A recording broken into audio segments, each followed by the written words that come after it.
Hello friends, আজ আমি আপনাদের সাথে শেয়ার করব দারুণ একটি রেসিপি যা ঘরে থাকা উপকরণ দিয়ে আপনারা তৈরি করে ফেলতে পারবেন। তাহলে চলুন আজ আপনাদের করে দেখাই চিংড়ি মাছের রেজালা। প্রথমে এখানে নিয়ে নিয়েছি আমি 300 গ্রামের মতো চিংড়ি মাছ, যা ভালো মতো ধুয়ে পরিষ্কার করে নুন আর হলুদ দিয়ে 8 ঘন্টার জন্য ম্যারিনেট করে রেখেছি। এরপর নিয়ে নিয়েছি 2 মিডিয়াম সাইজ পেঁয়াজ, 4টে কাঁচা লঙ্কা, 4 টুকরো রসুন আর 1 টুকরো আদা। সবগুলোর একটা ভালো মতো পেস্ট তৈরি করে নেব। তারপর এখানে নিয়ে নিয়েছি 10টা কাজু বাদাম, 1 চা চামচ মগজ আর 1/2 চা চামচ পোস্ত। তারপর নিয়ে নিতে হবে 2 টেবিল স্পুন টক দই। তারপরে সবগুলোকে একটা ভালো পেস্ট তৈরি করে নিতে হবে। ভালো মতো কড়াই গরম করে এখানে আমি দিয়ে নিয়েছি সাদা তেল, দিয়ে একে একে মাছগুলোকে ভেজে নেব।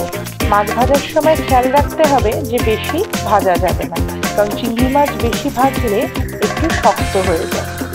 মাছগুলো সব ভাজা হয়ে গেলে এবার আমরা তেলে দিয়ে নেব 1টা শুকনো লঙ্কা, 1 টুকরো দারচিনি, 3টে এলাচ আর 1টা তেজপাতা দিয়ে ভালো মতো একটু ফ্রাই করে নিতে হবে। তারপরে তৈরি করে রাখা পেঁয়াজ, আদা, রসুন, লঙ্কার পেস্টটা আমরা এখানে দিয়ে নেব। দিয়ে কম আঁচে ভালো মতো ফ্রাই করে নিতে হবে। ভালো মতো ফ্রাই করা হয়ে গেলে এতে দিয়ে নেব কাজু, মগজ, পোস্তর পেস্টটা। দিয়ে ভালো মতো 1-2 মিনিটের জন্য ফ্রাই করে নিয়ে এতে দিয়ে নেব স্বাদ মতো নুন আর অল্প চিনি।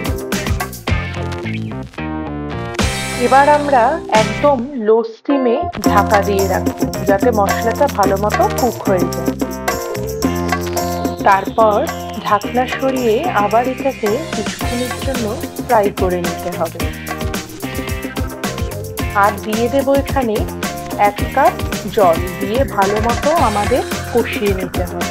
তারপর এতে দিয়ে নেব 1 চা চামচ কাশ্মীরি লঙ্কা আর 1/2 চা চামচ গোলমরিচের গুঁড়ো দিয়ে আবার ভালো মতো কষিয়ে নিতে হবে কিছুক্ষণের জন্য। ভালো মতো কষানো হয়ে গেলে এতে দিয়ে নেব 1 কাপ গরম জল, দিয়ে ভালো মতো ফুটতে দিতে হবে। ভালো মতো ফুটে গেলে এতে দিয়ে নেব আমাদের আগে থেকে ভেজে রাখা চিংড়ি মাছ। মাছগুলো দেওয়ার পর ঝোলটা ফুটে গেলে একদম লো স্টিমে আমরা এটাকে 10 মিনিটের জন্য রেখে দেবো। তাহলেই তৈরি আমাদের চিংড়ি মাছের রেজালা। এরকম আরো নতুন নতুন ভিডিও দেখতে হলে অবশ্যই চ্যানেলটিকে সাবস্ক্রাইব করবেন। আর চিংড়ি মাছের আরো অন্য রেসিপি দেখতে হলে ওপরের লিঙ্কটাতে ক্লিক করবেন। Thank you.